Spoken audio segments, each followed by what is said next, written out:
Hey everyone, Stephanie here, coffee drinker, book lover, and reviewer of many things, and today I have a book review for you.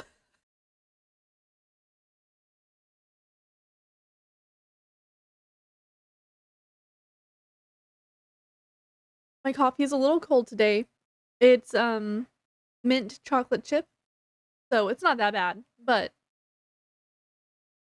it's a little cold. Okay, so I have a book review on I finished the Marvelous Light by Freya Marske. Um, so if you go to look this up, it has 2 L's. And if you only put one, there's a good chance it won't pop up. Um, I thought this was a pretty good book. I didn't realize that it was, like, gonna be spicy between 2 men, but I got through it. So first, my reading challenge for 2025, this was right here. I borrowed this one from the library, but I know it's on Audible and you can get it from Amazon and you can get it from Barnes and Noble and you can just get it other places. But I got mine from the library because they actually had it and I was really excited that they had it. Um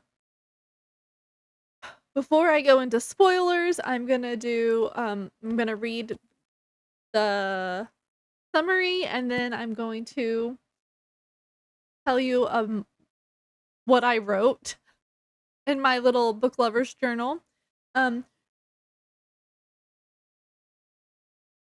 I I just read it back and it's very kind of incoherent. I think I was trying I didn't have much time to read, to be honest, and so, I didn't have time to, like, actually write down what I was feeling, so I was just writing, like, little short things to remind myself of what happened. So that's you'll hear. You'll hear. Um, okay.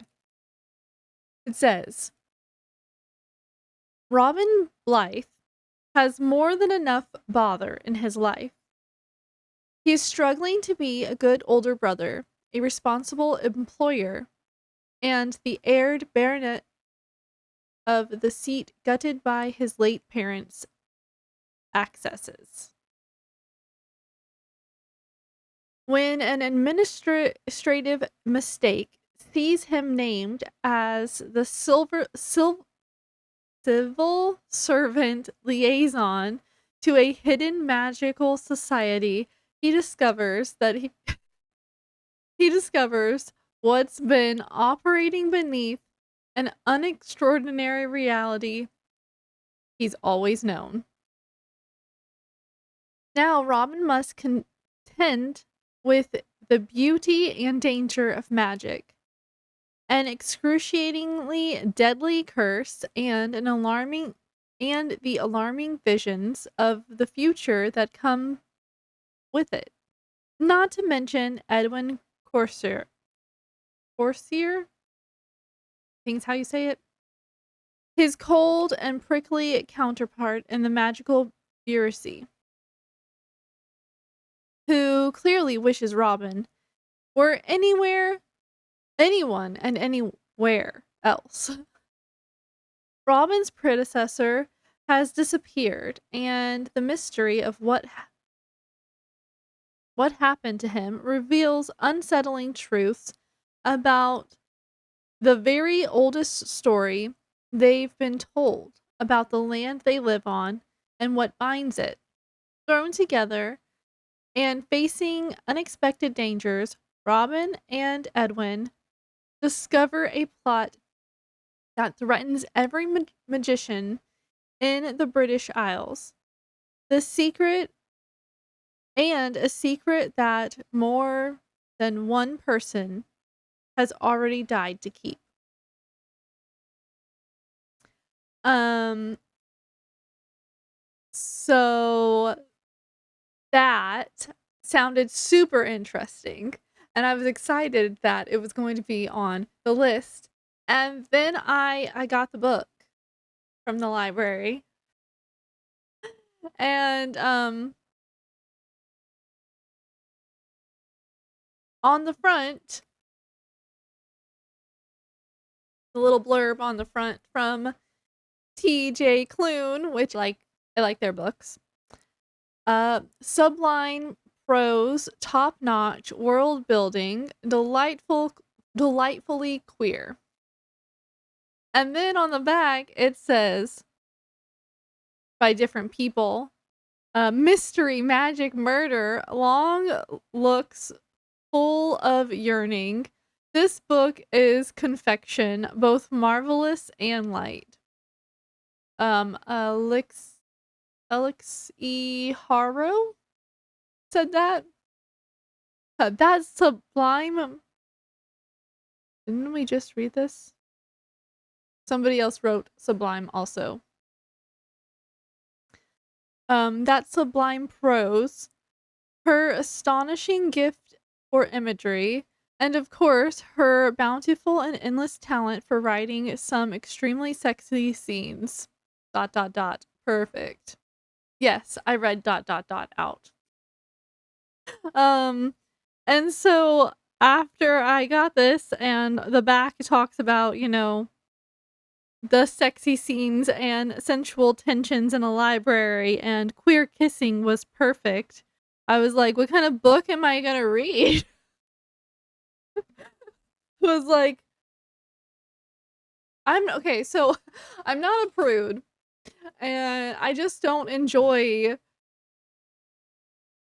any kind of scenes where two people are being intimate in, like, the bedroom or against a tree or in a library. I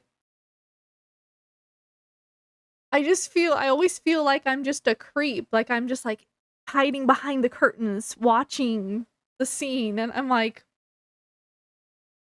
um so that's the only, like, I just feel uncomfortable. It makes me feel kind of grossed out for any, not just because they were 2 guys, but for anyone. Uh, the In the Trees was a different book that I read. What did I read? It was, oh, The Spark of Everflame. They were in the forest together. I was like, "Oh, I don't need to see what you're gonna do in the forest alone." Um,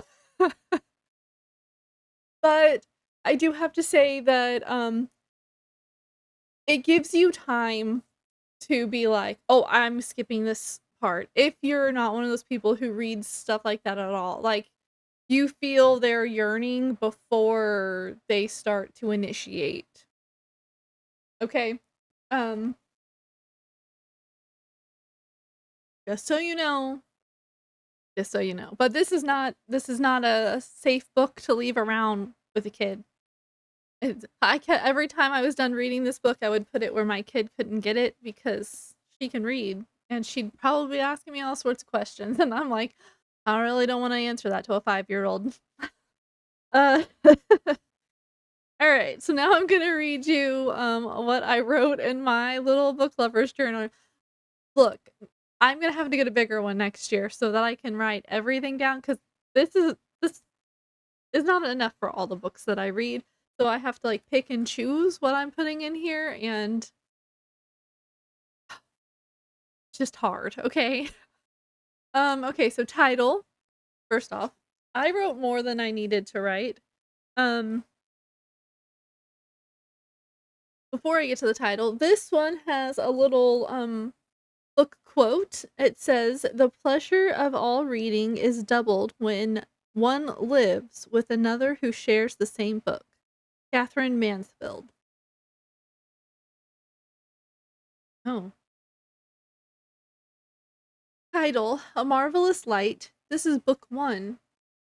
Author, Freya Marske. Again, not positive that's how you say her name, but that's how I hear it in my head when I say it, so that is how I'm saying this.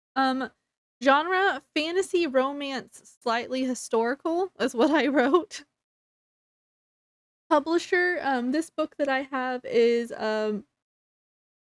offshoot company of Macmillan Publishing. My book had 372 pages. I started this book August 16th, 2025, and I finished this book September 14th, 2025. Why did I choose this book to read? Because it was on my 2025 reading challenge. Um, and two of the people that I watch on YouTube have talked about it, so I was like, must be a good book. Um,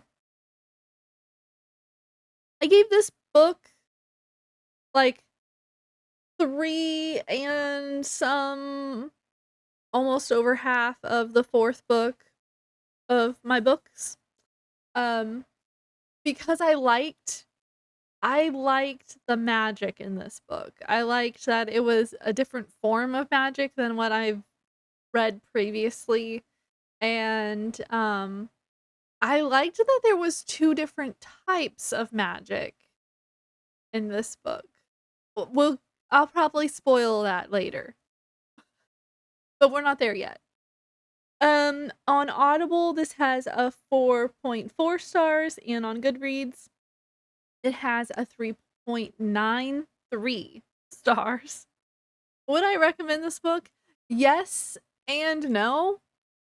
Yes, if you wanna read about, like, historical magic building type stuff, yes.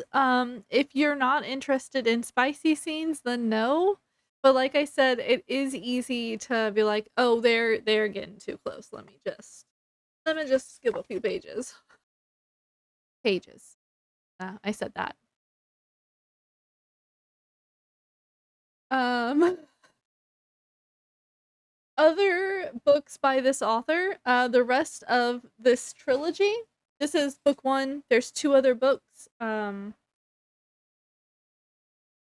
might I feel the urge to pick up book 2 because I'm right there with them. I wanna keep these objects that they have to find safe.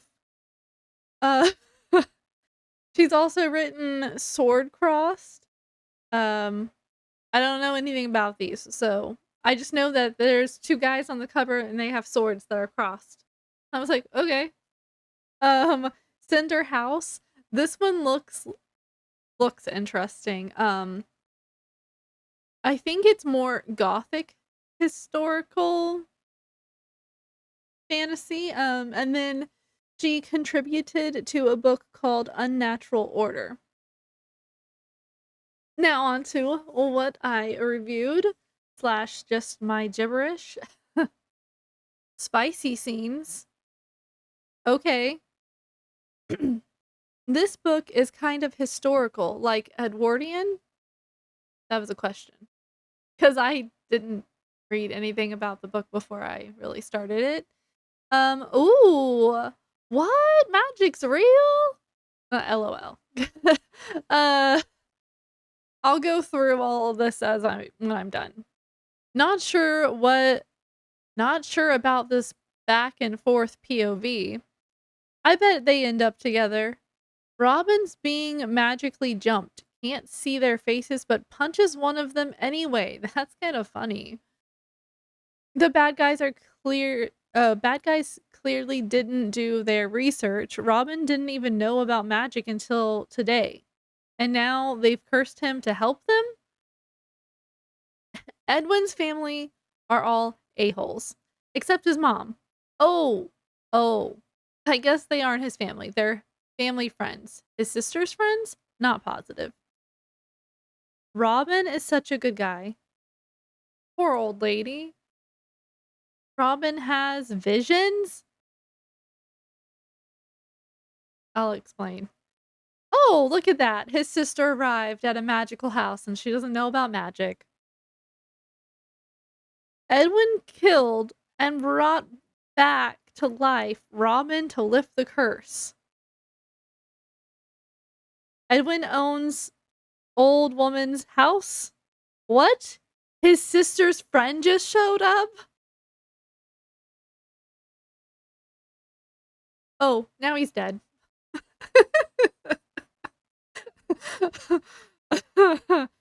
Edwin's brother? They can't live. Oh, now they can live happy and be themselves. Or they can solve the riddle. Or they can solve the riddle and just be in love. That's what I wrote. My ramblings. Like I said, I didn't have much time to like write, so every time something like popped out at me, I was like, pen, where's my pen? And here it is. Uh,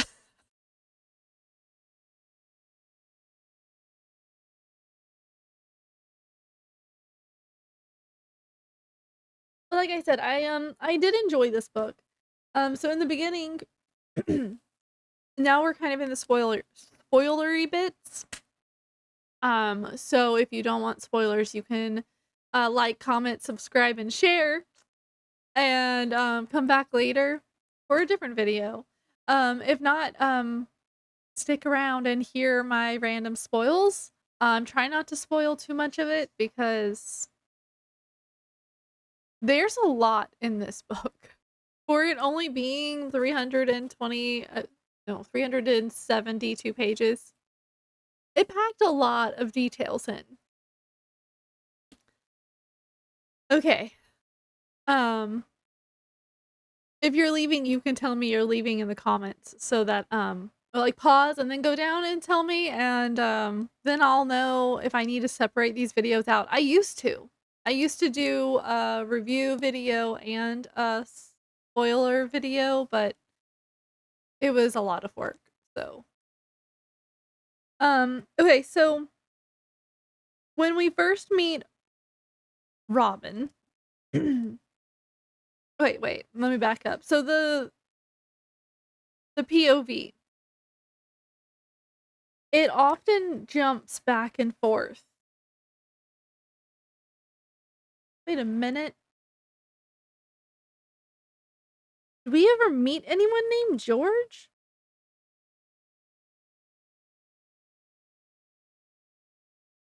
Oh my goodness. Now I'm gonna have to pick up the next book. Okay, let me explain something real fast. We start off with like a prelude type situation where you're following Reginald Gatling? Gatling. Gatling? Something like that. And he's been chased and now he's like dying against a tree because he can't breathe because he's been running so much. And he's like trying to catch his breath, and then he gets the bad guys catch up to him, and they make a spell so no one can hear what's going on. And they're like asking him questions about something and you don't know what it is, and he goes, George, because they know each other. And then they find out that he has a curse on him, or what's it called, a secret binding spell on his tongue so that he can't speak the answer that they want, and they try to get him to point to it on a map, and he does kind of. You find that out later, and then they kill him, but we don't ever meet a George, I don't think, in this whole book. See, if I had this on like the Kindle or whatever, or my tablet, I could just search the word or the name George and I'd be able to see if it pops up again. But I don't think we did. Oh man. How did I miss that? Um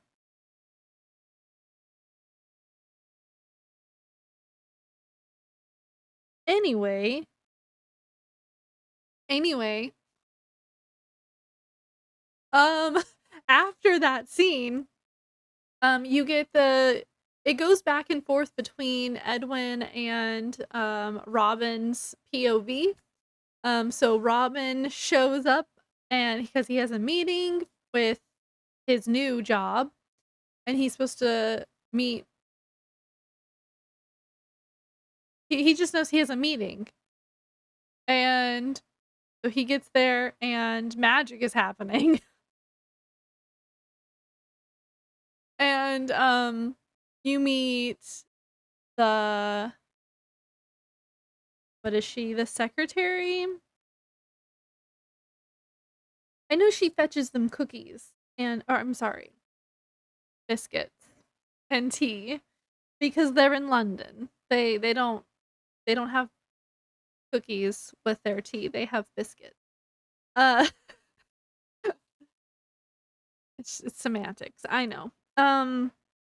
So he shows up to the office and Robin's been, like, very stressed out. His parents passed away. They weren't very nice people. They were false nice people.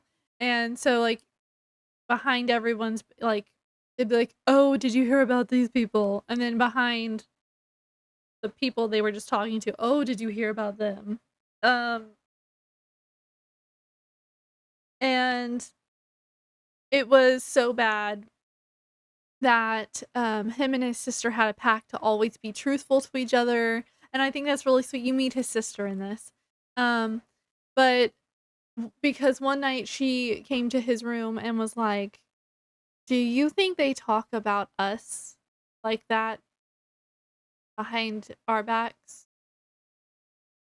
And Robin assured her they didn't, that they were trophies, if anything. And she's like, "That's almost worse." And their house is cluttered with artwork that's been bought at, charity things and vases and a whole bunch of stuff that's just stuff. Just stuff. And so they passed away. I don't remember if we find out how they passed away. I don't really think it matters. But now Robin is in charge. And he's struggling because they they would just spend money on the charity things to look like they were such good people instead of spending money where they needed to spend money, like house upkeep and other things that you're supposed to pay for. And now that they're dead, he's in charge of the house and the servants and his sister and any other thing that you could think of. And he's never had to deal with any of that. So he's like, and he's smart enough. He went to he went to college at Cambridge. I think we talk about that later. Anyway, he went to a college. I don't think it was Cambridge. I think his sister wants to go to that doesn't matter. That doesn't matter where he went to school. They do have a talk about it. They talk about, how his sister wants to go to college, and his parents probably would have never let her go to college because she was just a girl. And, females didn't need educations. They needed to be structured and marrying women and bearing children. Um, and she's a very liberal, like, her and one of her friends goes and, like I can't remember exactly what they did, but it was like picket fence or picket signs and women's rights and stuff like that. So he's irritated because he has to figure out how to take care of the house.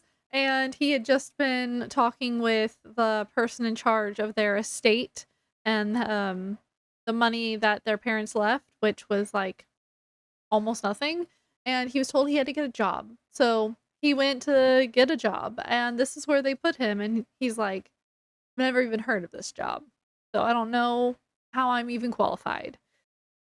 And so he gets there, and, the first person he meets is Miss, um, Morrissey, and she seems like a very nice, well put together lady, and, so she takes him in to meet Mr. Courser, Edwin, and, he's like, who are you?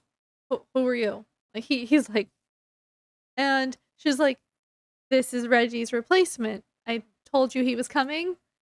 And replacement, he's only been gone for 2 weeks. He keeps asking where Reggie is, and she's like, "Nobody can find him. We don't know." Yes. And, Edwin immediately, like, hears that Robin is Sir Robert, and he's like, "Oh, great, I have to deal with one of these kind of guys." And he's very, like, short with him, and, um he asks all of the important questions like, what's your family name? Who is, you know, who would I know from your family? Because right now, Edwin just thinks that Robin comes from a okay, so the position that Robin is in is for a person who comes from a family that has magic, but they don't have magic by, themselves.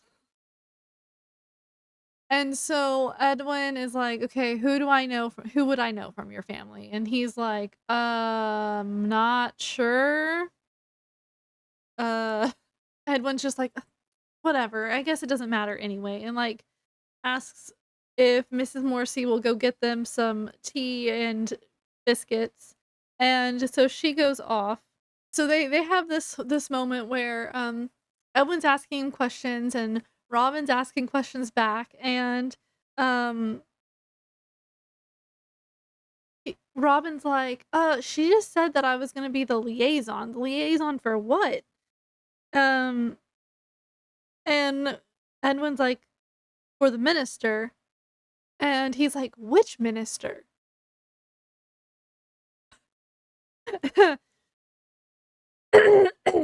And Edwin's like, "Ha, funny." And he's like, "No, I mean it. You're gonna have to give me a straight answer because I can't sit here and pretend like I know what I'm doing all day. I didn't even Oh, it took me an hour to find this place this morning, and that was mostly by knocking on the door, assistant in the Office of Special Domesticated Affair and Complaints. And this is it? The entire office? I don't know which department or commission it falls under, and I don't even know who to report to." And of course, now Edwin's like, well,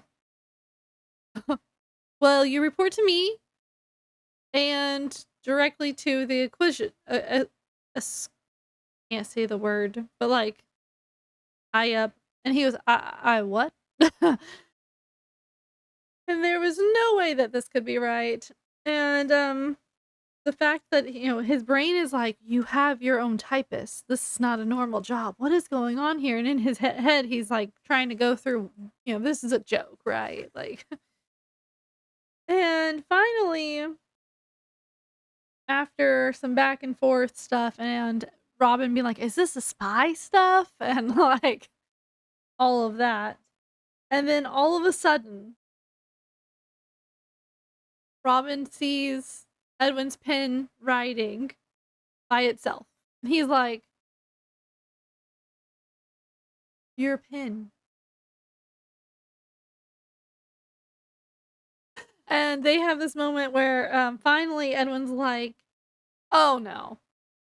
You don't know what magic is. Oh, no. Because he was not prepared to deal with someone who was new to magic.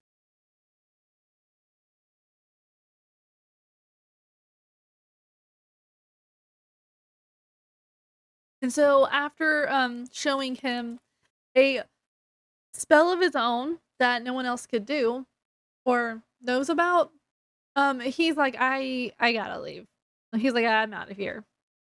But it goes back and forth between what's going on in their brains, and it gets a little confusing sometimes at what's going on. Um, until later. Okay, so, like, right in the beginning, it's kind of like, okay, who's thinking what? And it follows Edwin and stays with Robin, like, 2 different separate sections unless they're in the same room.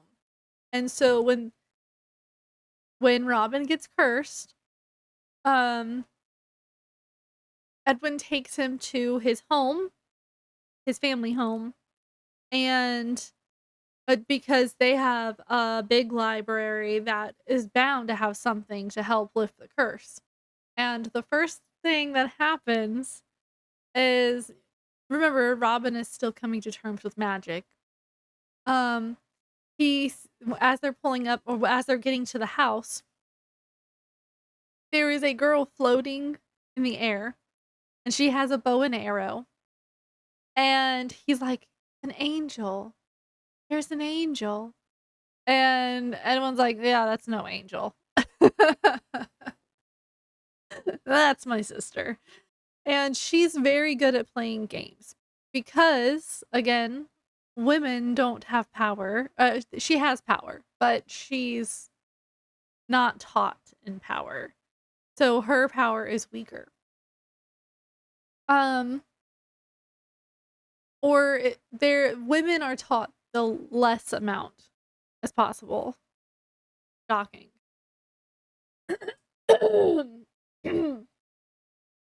um, for what I was saying. She is having like she's very good at like parlor tricks and jokes and games.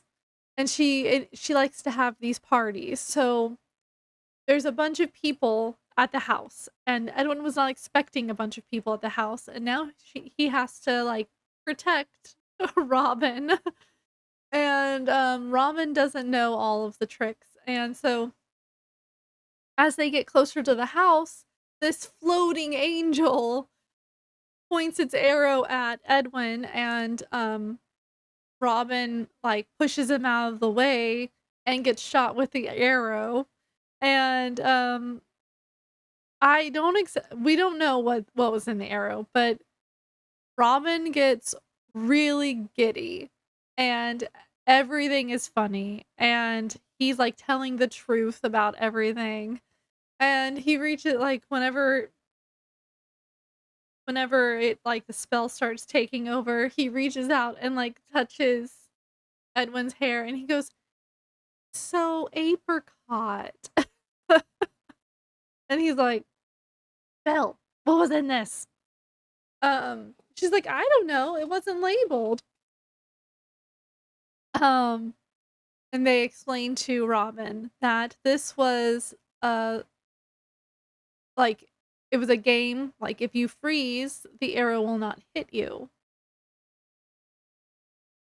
It's like a game of like chicken, but you have an arrow coming at you. And it doesn't explain that, if you blink, that's considered moving. So like does that count as moving?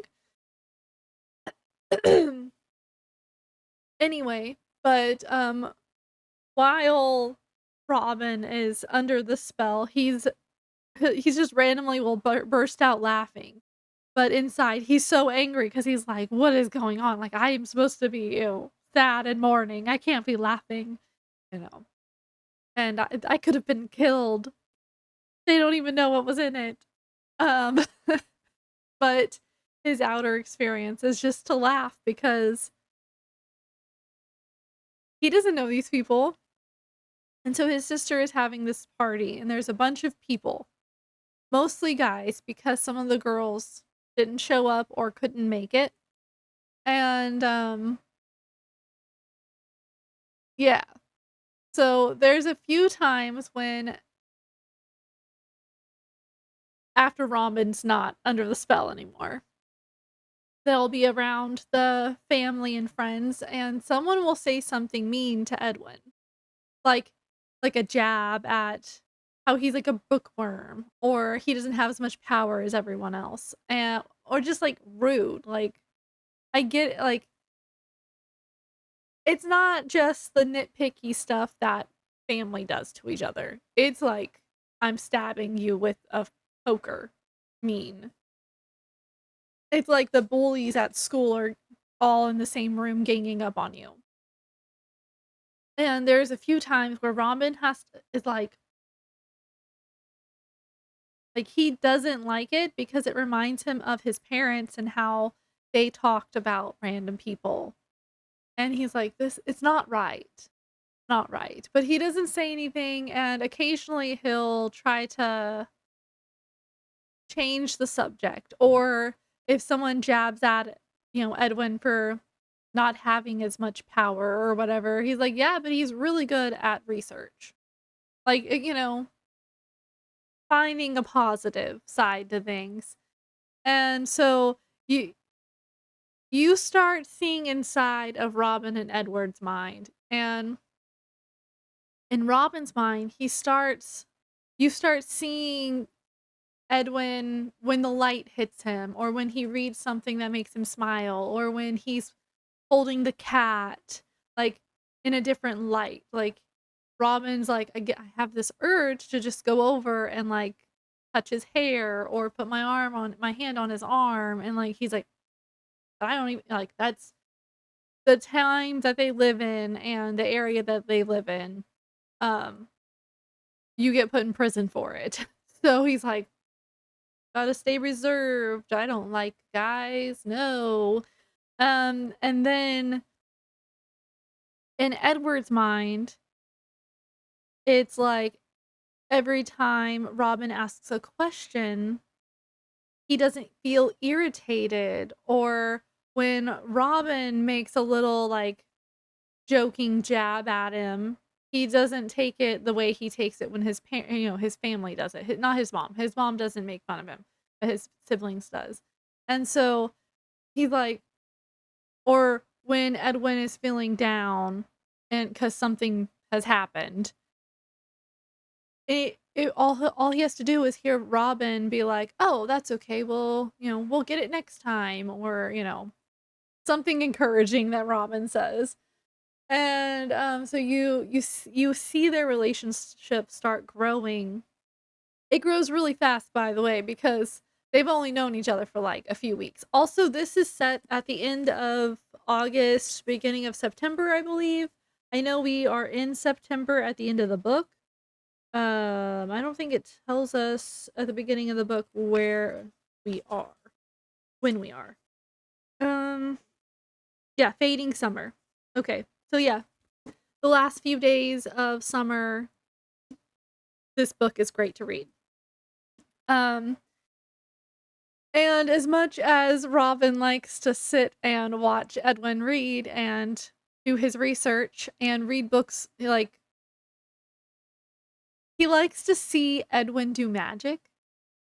And so he's been watching him like call books to him. Like he has a system and he has to say, E5, J9, A13 or whatever, and they just come to him. And Robin's like, "Ooh, ooh, do me, do me." And Edwin at first is like, "Are you making fun of me?" Kind of look, and he's like, "No, no, really. I want a book." And Ivan's like, "Okay, what book?" He's like, "I'll humor him." "What book?" And he's like, "I don't know, do you have anything, like, storytelling?" And Edwin's like, "You want a fantasy?" He's like, "Yeah." So, like, here Edwin is with, like, all of these, like, books on, like, research and, like, important things, and he Robin's like, "I want a story." And so he's like so he calls down the book and it floats down right in front of Robin, and he's like, "Here's you a fairy tale." And he sits down for a second and he's like they have a moment, he's like Robin's like, "Is that hard? Like, does it take a lot out of you?" And then Edwin explains the whole situation about different people, like, different power levels and stuff like that, and Robin's like, "Oh." And Edwin jokingly says, "So if a dragon bursts through the window, you're gonna have to take care of it." And Robin's like, "Dragon?" Like, he thinks it's real, and then Edwin's like he's like, "They're not real, right?" "No, those are just stories, they're fantasy." And so Robin's reading his bedtime stories, and, Edwin's doing his research stuff, and there's a story that Robin finds, and he's like, "Hmm." And it's a story about a contract between humans and fays, and that's how magical people were made or something like that. And we don't even get the whole story. We just hear about it bits and pieces. And we know that a magic person can cut their hand and bury their hand in the ground and um pledge themselves to the ground. As long as the ground accepts them, they'll have like a bonding, I think is what it's called. And so Robin's like, could this be what the bad guys are after? And everyone's like, no, it's just a story. And then there's this moment where he's like, they're looking in the story, there's a cup, a coin. I don't remember. It was a cup, a coin, and something. And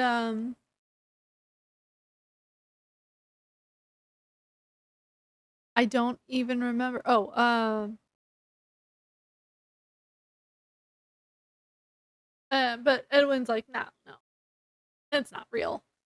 And so then finally, Robin is like, I gotta get out of here. I can't stay locked up. He's a sport. So he likes to go, you know, fight and row and rugby and all that stuff.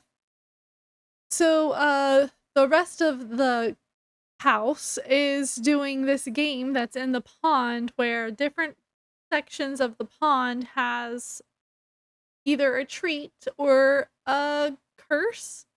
Not like a curse that could kill you, or it's not supposed to be a curse that can kill you. It's supposed to be like something silly, like the geese attack until you get out of the square, or your boat gets flipped upside down into the water. Um, you know, funny, haha things. Honestly, that wouldn't be funny to me. I wouldn't like that game. Um, but he's like, okay, let's get out. We gotta take a brain break. And so him and Edwin join the group and they're rowing around and, hitting different things. And at one point, Robin gets knocked upside down out of his boat. And when Edwin comes over and helps him up, and this is when you start really understanding that they're interested in each other. Oh, before that, Robin had been just like looking through different books, random places, and a book fell out of a book, and it was a magazine. And Edwin's like, "Did you hurt the book?" Like, because he doesn't know what what fell. A few books fell. And so Robin brings them all down and they inspect the books and Edwin's like, "Oh, uh, I didn't think any of those were in here." And Robin, without missing a beat, is like, "Oh, is that the one with, blah, blah, blah, blah, blah?" And Edwin's like, and they have a moment of understanding that they are the same. And, I don't remember exactly what happened, but the door starts to open and Robin slips the book back into another book like it was, and they just stand there while one of the people are like, "Oh, hey, we're going out to the lake to play this game. Y'all gotta come. Y'all been in here for too long." And they're like, "Yeah, after we put these books back on the shelf, we'll be there."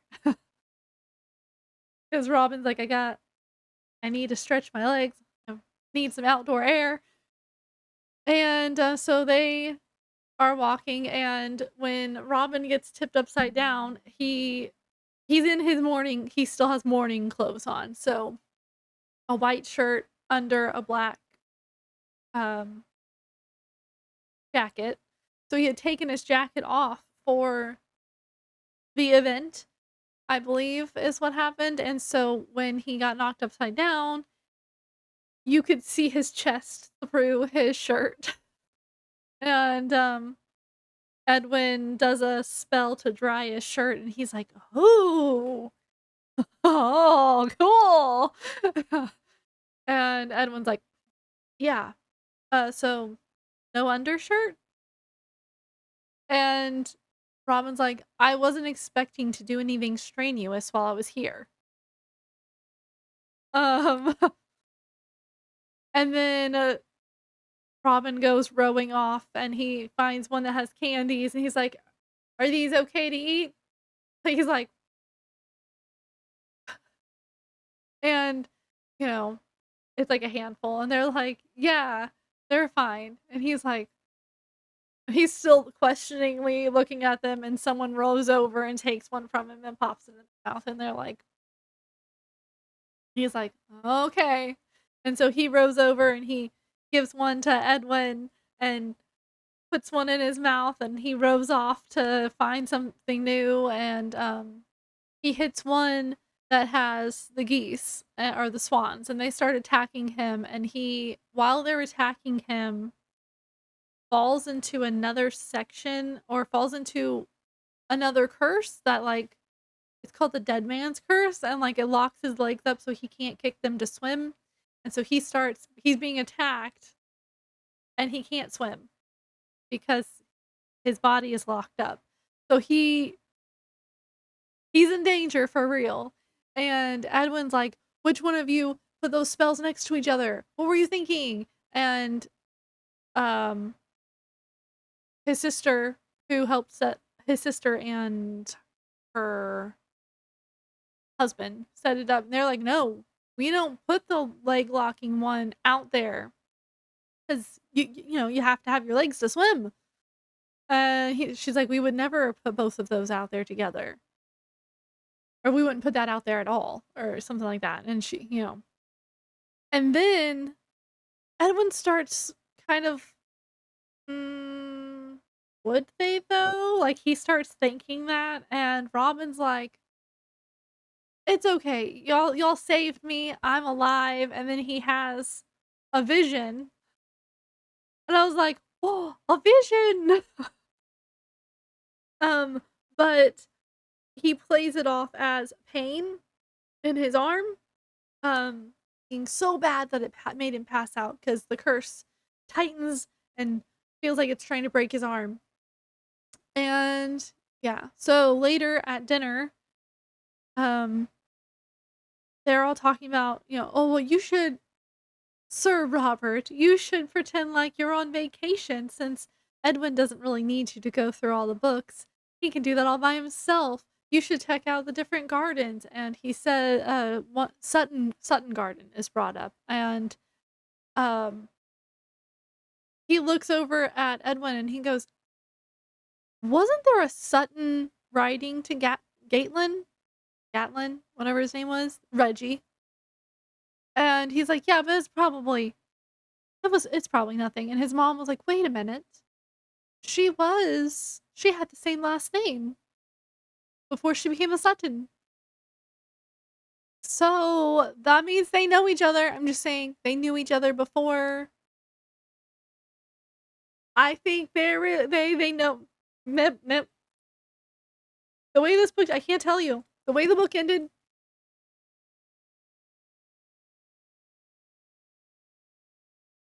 no, couldn't possibly.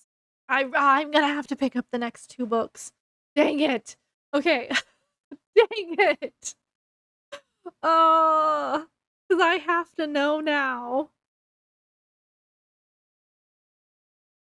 Hey, hey, so I don't even wanna theorize, I could be wrong.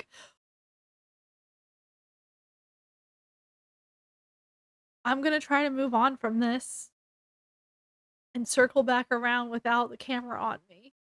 Okay.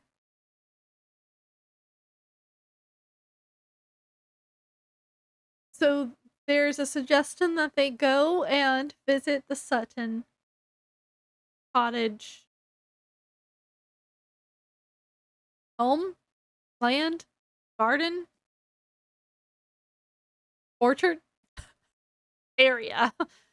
And Robin is thinking that it's gonna be its name is cottage, so it's gonna be small and like a little cute cozy thing with a massive garden, and it's not. It is a mansion. And so as they're getting closer to the trees, Edwin starts, we really don't need. I bet I could have read like 5 books in the amount of time it took us to get here. And he's trying to get Robin to turn the car around, and Robin's like, "Nah, we're going. I have to talk to this lady." And Edwin's like, "No, just pull the car, just pull the car, just turn over, just turn around." Like he's like freaking out. And finally they get through the tree line and Edwin's like, "Whoa, I'm gonna need you to stop the car. That was just a warding spell and I just got through it, but I need to go look at it." And so as he gets closer to the tree line, he's like, "Hold my hand, and if I try to bolt, pull me back, tackle me, do what you gotta do to get me back on the side of the trees." And Robin was like, "Um," and Edwin looks back at him with, like, a little sly look, and he goes, "I'm assuming that you played rugby." And he's like, "Got it, do what I gotta do."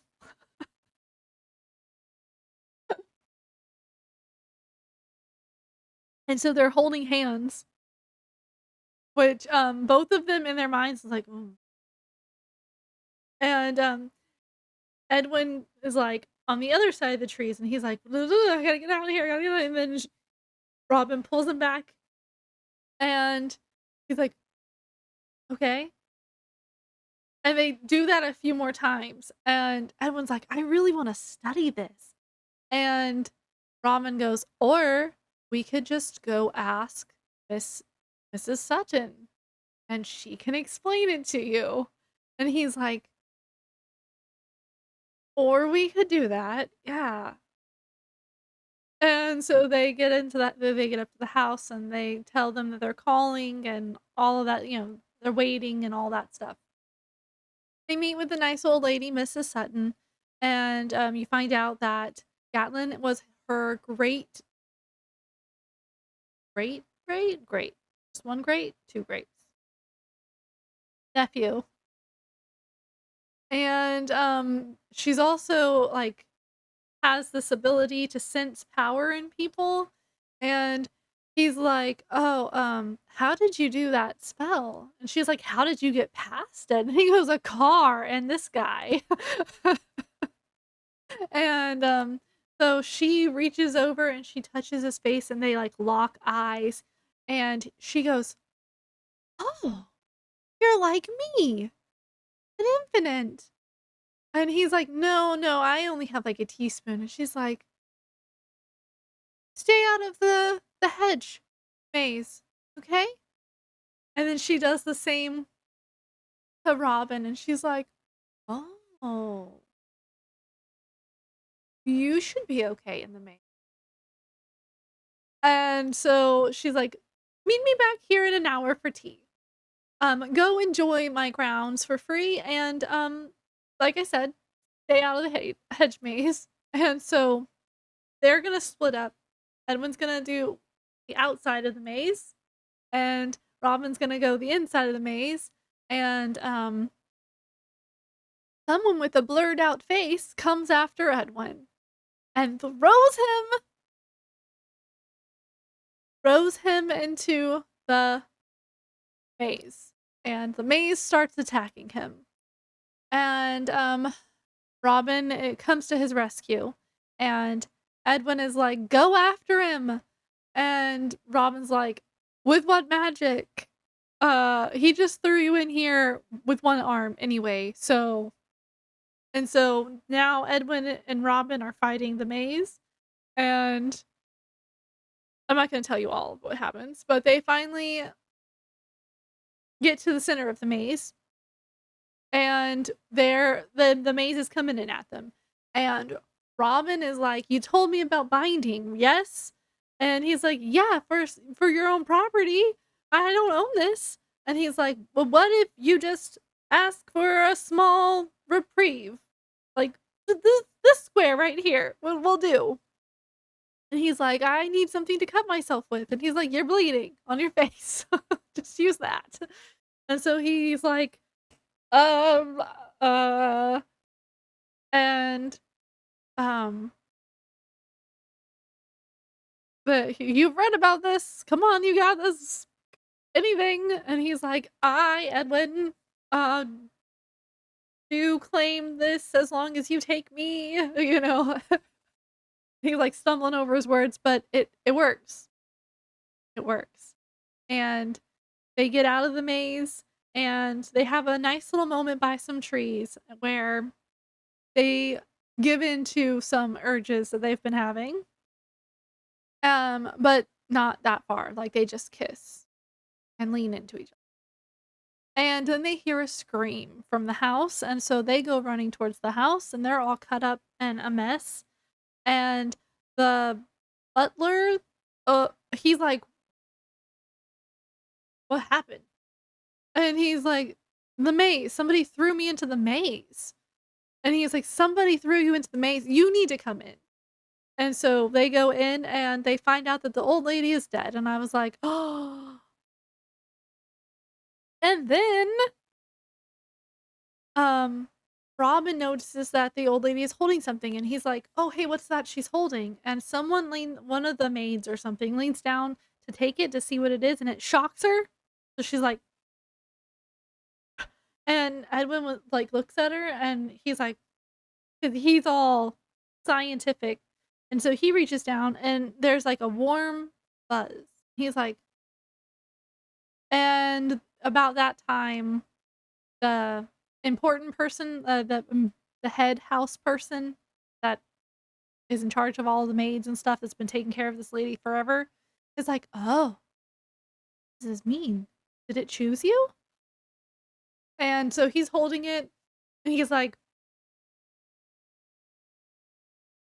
and it feels like it's like a beacon for something, and so he starts, you know, and he goes over to this mirror, and it opens up just for him, and he goes in, and it's like a secret library, and he's like,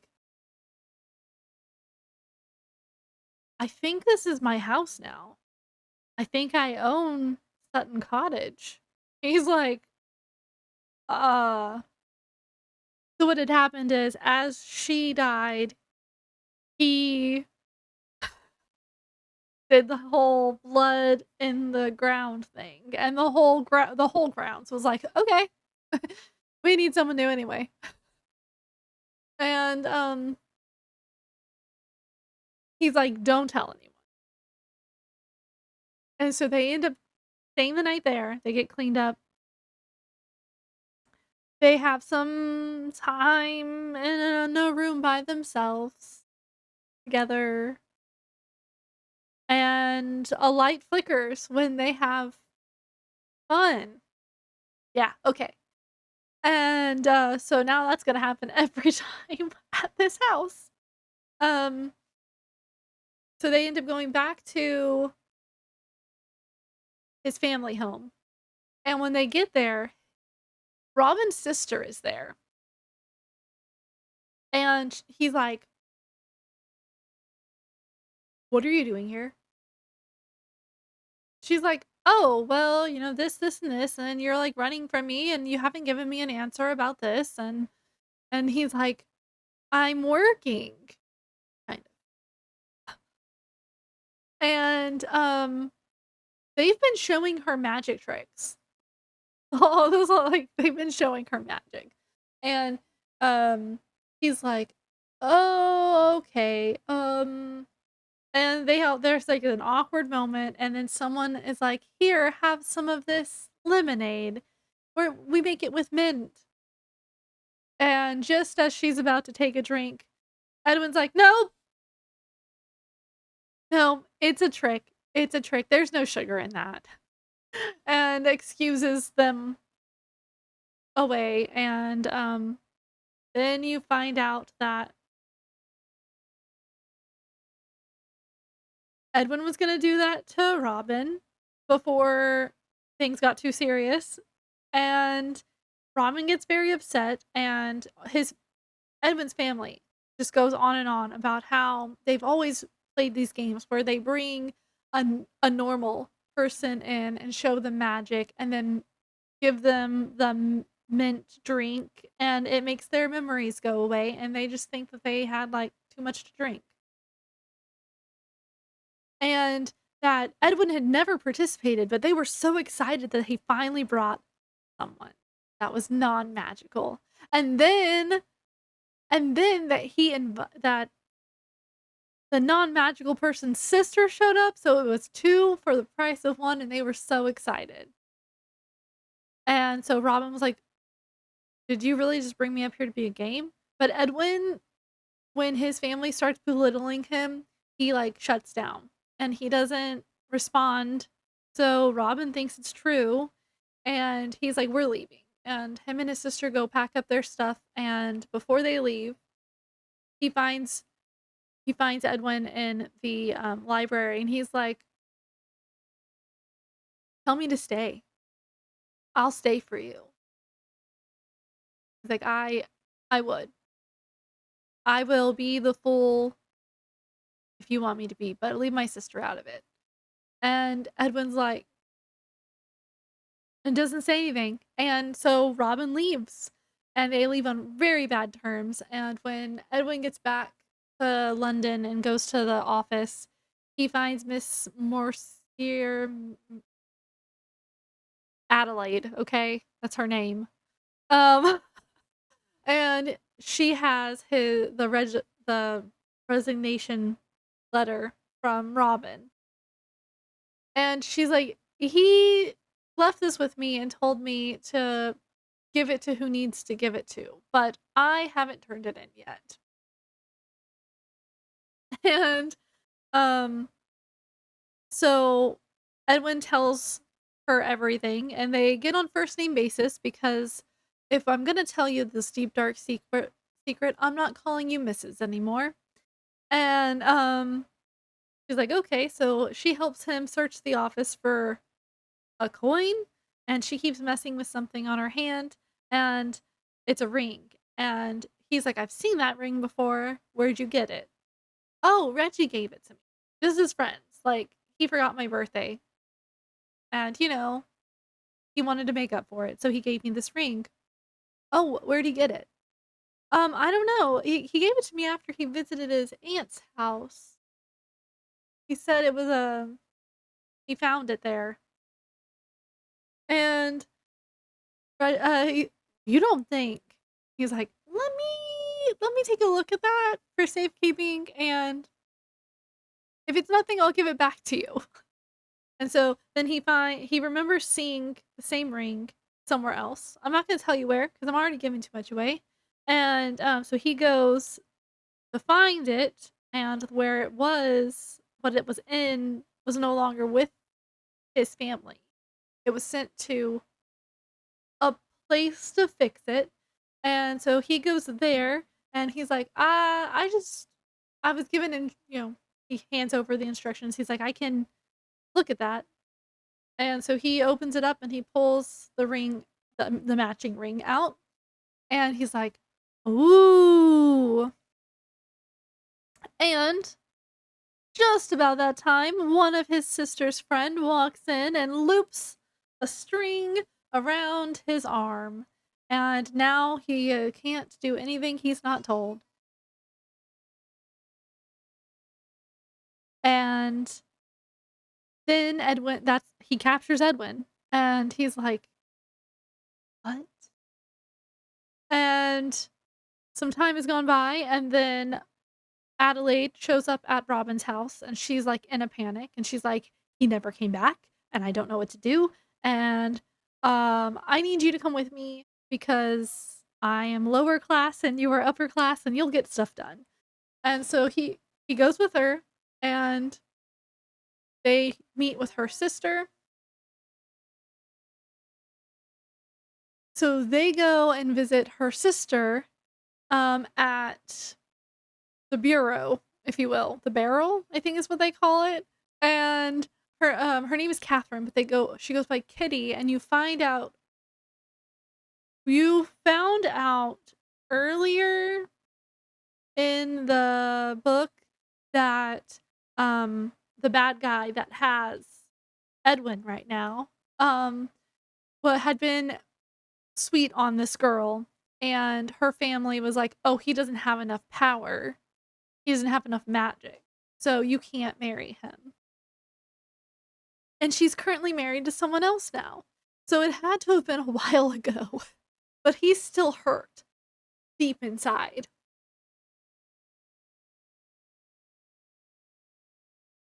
And so they go to see Kitty and and th- Robin is being very polite and he's like, could you please help us out?" And all of this stuff, and he's missing, and she's like, "Oh, of course I will. He's a very nice man." And then she's like, "But, I don't think that they'll believe that you strong-armed me into doing this because you're being very polite." And he's like, "Oh, I can raise my voice if you want." And she's like, "Oh, yes, so that other people can hear you would be great." And he's like, "Okay." And I thought that was funny. And then we're in Edwin's POV again, or before. So we're bouncing back and forth. So we're in Edward's POV, and he's talking about, or in his brain, he's thinking about the tea that he got because he has trouble shutting down his brain to sleep. And um, I think his name is Billy, the bad guy. Billy. His name is Billy. I was right. Billy makes him drink a whole bunch because he has to go run an errand before he has a talk with Edwin. And so Edwin goes to sleep. And then we're back in Robin's POV, and there he's with the sisters somewhere else now, and there's a map, and they're trying to like figure out where he is, and Robin like touches the map and has a vision, and then he's like, "He's here. He's here at his home. He's here." And he's in trouble. We gotta go to him now. He's in trouble. And he tells them what he saw and all that stuff. And Adelaide's like, "Oh, that's where he stays here. That's his hotel. The hotel he stays in." And Robin's like, it takes a minute to register that he lives in a hotel because he doesn't want to live in his family home. Um And he's like, "I get that," because he had been thinking about moving out of his family home and downsizing since it's just him and his sister.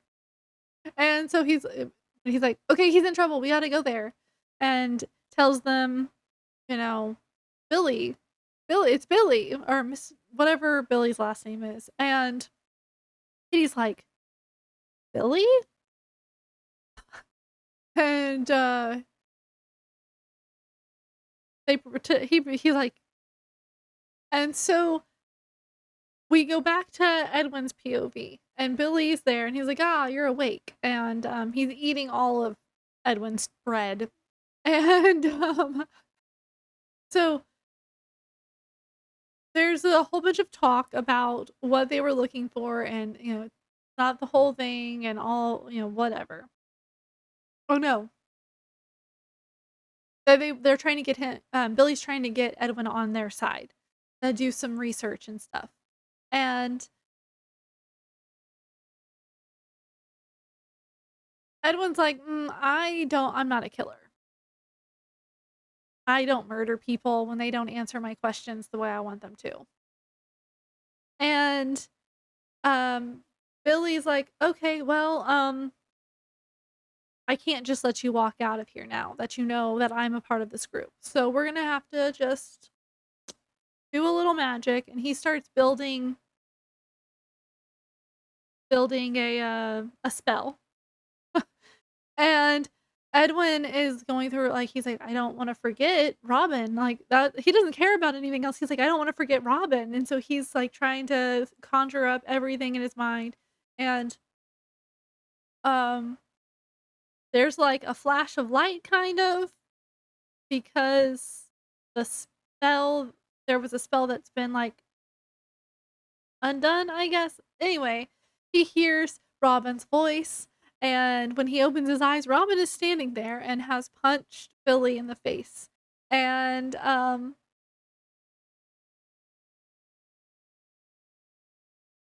they both have this moment where they stare at each other, and he's like, "Are you okay?" "Yeah, I'm okay." Uh, and he leans down and shakes Billy's hand because the spell is still, like, half there, half created, and Billy's not knocked out or anything, but, yeah. And in a moment of, like, calm and, like, thinking that they had the upper hand, Edwin goes to get up and Billy grabs him and holds a knife to him, and it's like, "Well, I can't shoot him with the arrow now because Billy is shorter and smaller than Edwin is, and there's no way that Robin could get back over there in time before the knife gets stabbed." And so, they're like, "Okay, whoa, whoa, whoa, calm down, this it doesn't have to come to this," you know? And, um, out of the corner of Robin's eyes, he sees some light flicker across Edwin's hands that are just in front of him because he's, like, scared to move, is what it's supposed to look like. And, um, he in this moment, he's like, "Hey, wait a minute. You called her Kitty. How do you know her? Do you know her?" Or he'd been calling her Catherine. And, or Mrs. Kerr Kerr? R? No, it's Kerr. And, see, this is why I listen to books because I don't know how to pronounce things. Anyway, and I guess she notices too, and she's like, "Billy, this is not you," and all that, "You're such a good guy," trying to play up the nice, sweet, like, "Think this through." And Edwin has the spell made, and, there's some bickering going on between Billy and Kitty, and he reaches into his pocket, and Billy's like, "Hey, no funny business from you," and he's like, my pockets don't have anything in them. I was just reaching in to grab this," and, he holds up a piece of um, oak, like a heart of an oak, and because it's supposed to hold magic, and he like presses it against. Sorry, he like presses it against Billy's chest, like he's you know, it's gonna be okay, dude. Like that, and sends the power that he had been creating into Billy, and it was supposed to just like be a different, shoot him backwards, like a little bit of lightning struck him.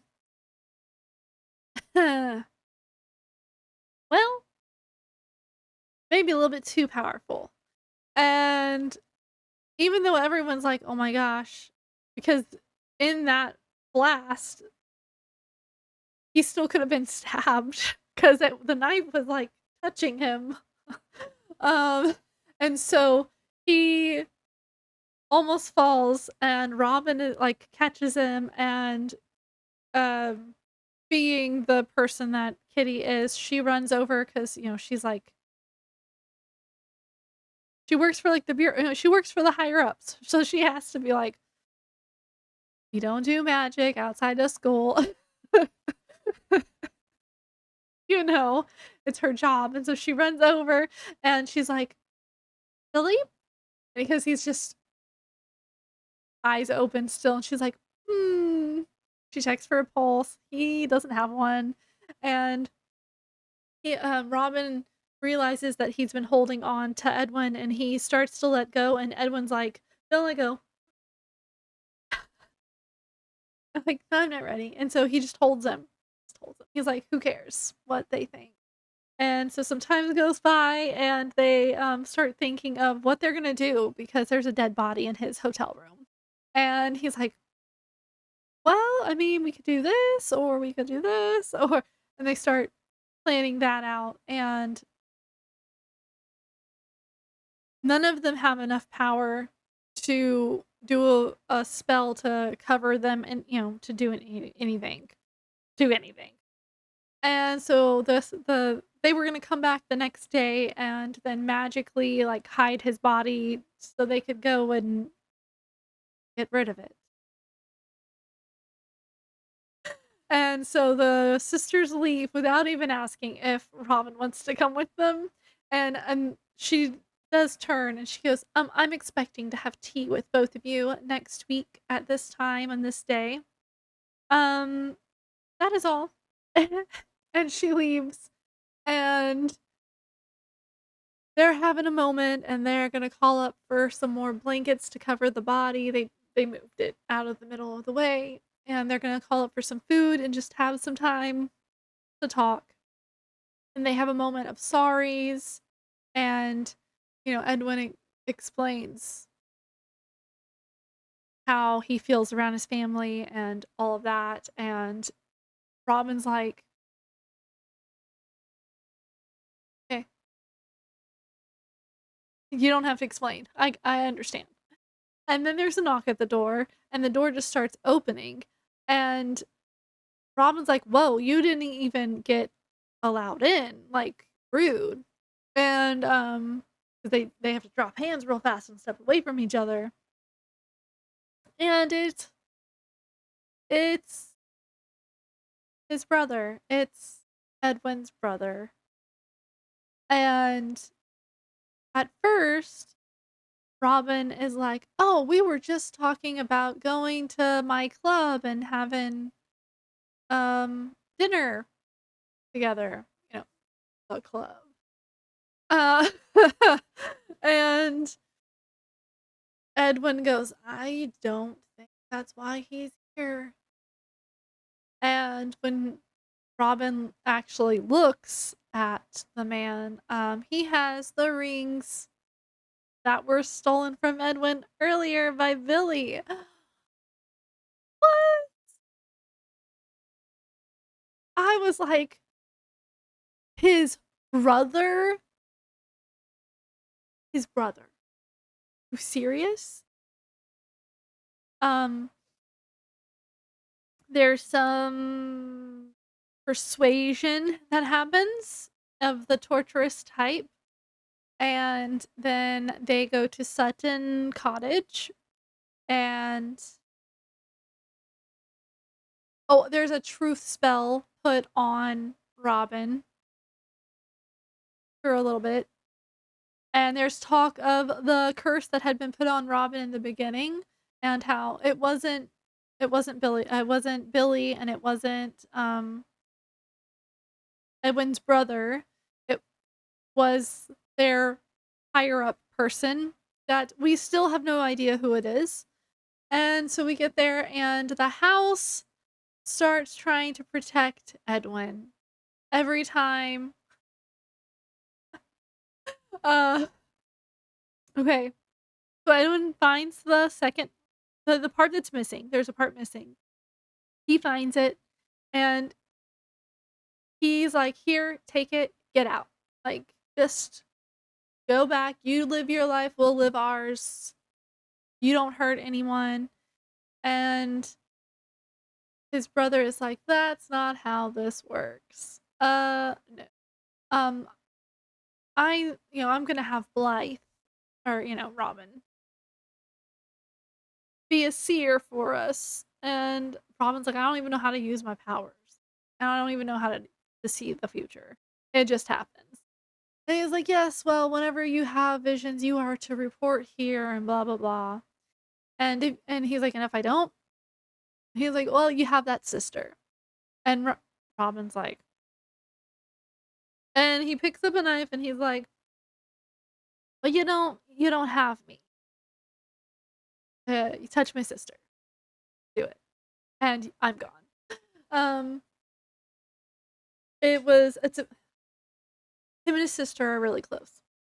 It's kind of sweet. They're a little fond. Anyway, so some stuff happens, and he Edwin's brother tries to like attack him, and the house attacks his brother and is holding him like hostage, like has him tied up. And so then Edwin does they have a talk, and his brother is like, "Okay, this, I won't do any harm to y'all." Of course, it's more formal. As long as you tell me about your visions.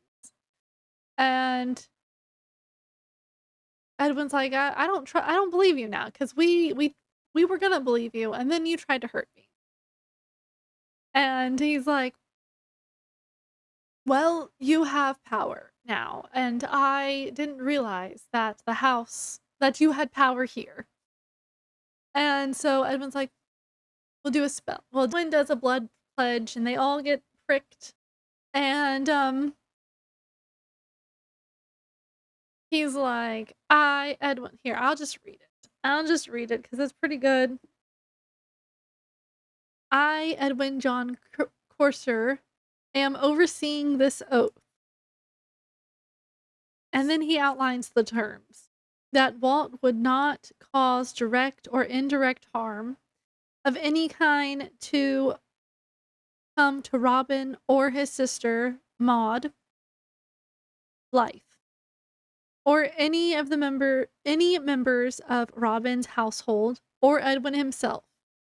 That in exchange Walt would leave here with Flora Sutton's coin, and Robin would be a liaison for the magical assembly, and give truthful reports of the content of his vision. That is what was said. And they all consent with their names and their blood. And then Edwin is like, "Okay." And there's some words exchanged, and Walt is let go from the vines, and he goes to punch his brother in the face. Walt is his brother's name. I forgot to tell you all that, I think. And he can't. He's like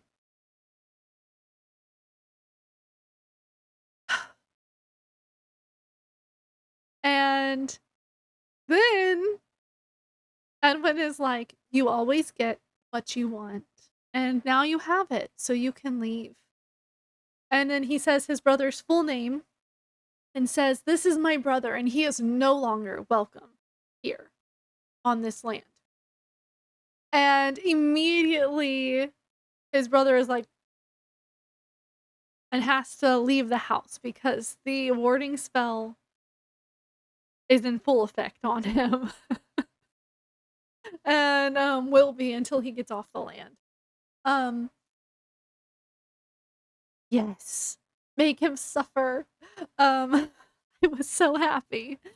And then the head maid lady comes in. She's like, "What in the world just happened?" And my brother is no longer welcome here. Also, can we have a late lunch because I'm exhausted?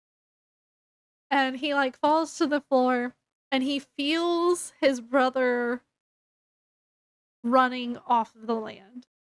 Like he can feel like everything growing and all like he can feel it because he's in touch with the house. And he tells the house thank you. And um they have this moment where they're walking, you know, the housemaid is like, "Oh, okay. Well, we'll just send his stuff back to him and we'll do a little bit later of a lunch. When you two are ready, the house will show you where your room is." Because clearly they can't like Edwin is exhausted. And he's like on it. He's like, "Oh, thank you." And she leaves and Robin is like, "What just happened?" He's like, "I- I'm not exactly sure. The house just accepted me. Like it accepts me." And Robin's like, "So do I." And so they head back as they're heading to they're following a light to their room. And every once in a while Edwin will look at something and he'll stop and he'll touch it and he's just going through. And Robin goes, "Oh man, once you put electric lighting in this house, it's sure gonna be a big bill." And Edwin looks at Robin and then turns and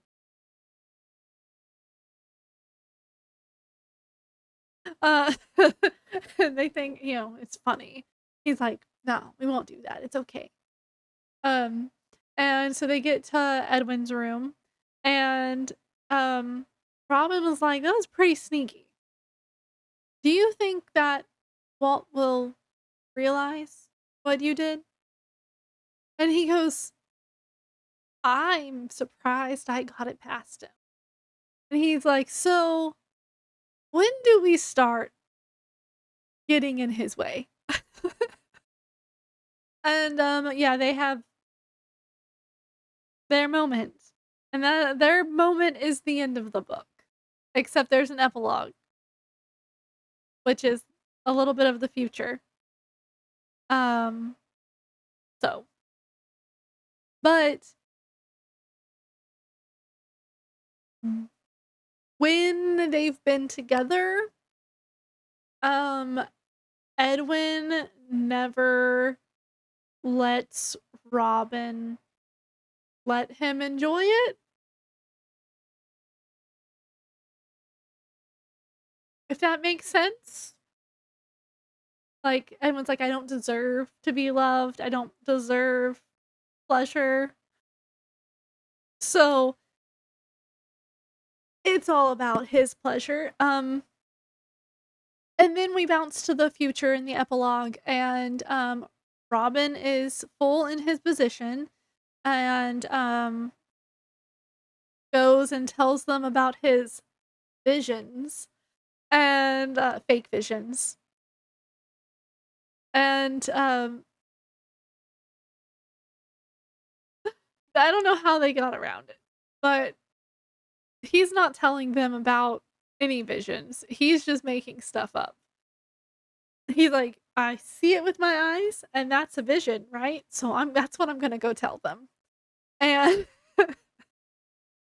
so that's what he's getting away with, and Edwin has gotten to the point where he can do magic one-handed, but not very well, and that's where you get Marvallous Light, because it ends with him making a little light with one hand. I don't I feel like it should have been named something different, but maybe the contract. It should have been The Last Contract. I feel like that should have been the name, but it was a pretty good book, if you can get past the love scene. Like I said, I'm just not interested in reading that stuff, whether it's a man or a woman or a woman and a woman or a man and a man or 3 people. I just don't wanna read that. Um, I'm gonna have to pick up the second book now because I had an epiphany. I had a moment where I was like, "Ooh, could this be this person?" I can't tell you what it is because that's anyway. So that is my review and my spoiler for The Marvelous Light by Freya? Marske? Marske? Um, yeah. It was on my 2025 reading challenge. I am maybe I am maybe getting The Honey Witch by Sydney J. Shields, from the library tomorrow, if it's available.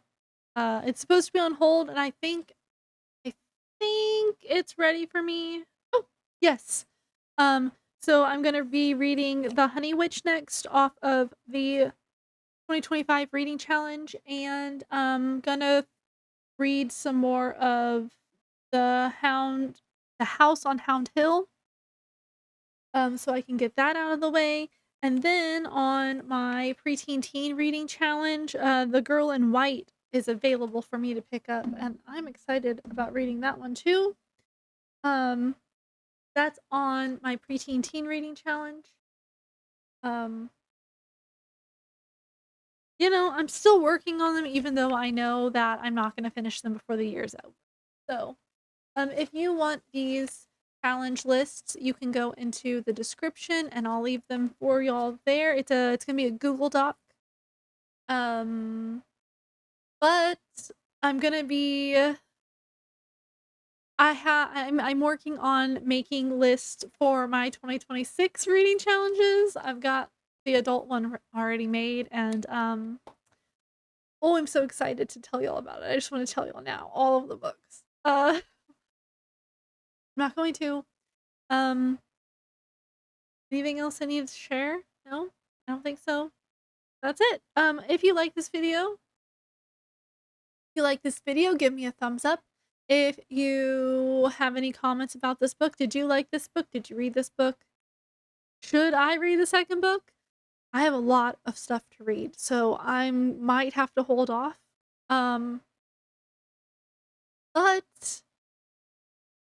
is it worth it? Is it worth reading? Um, you can't tell I've got a lot of makeup on. I got some dark circles. Um, Subscribe to my video if you want to. If you've watched me before, subscribe, and then you don't have to go searching. You can just go find my name and your subscription. And it's free, so.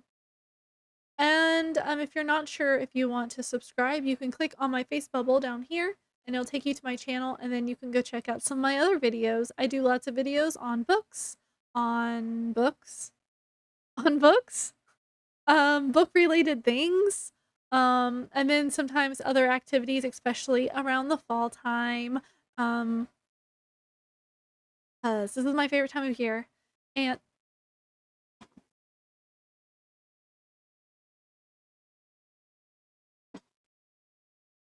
you can see it. It says coffee and books. Those are my 2 favorite things. And, I do random review videos on stuff that, I haven't heard people talk about. So, yeah.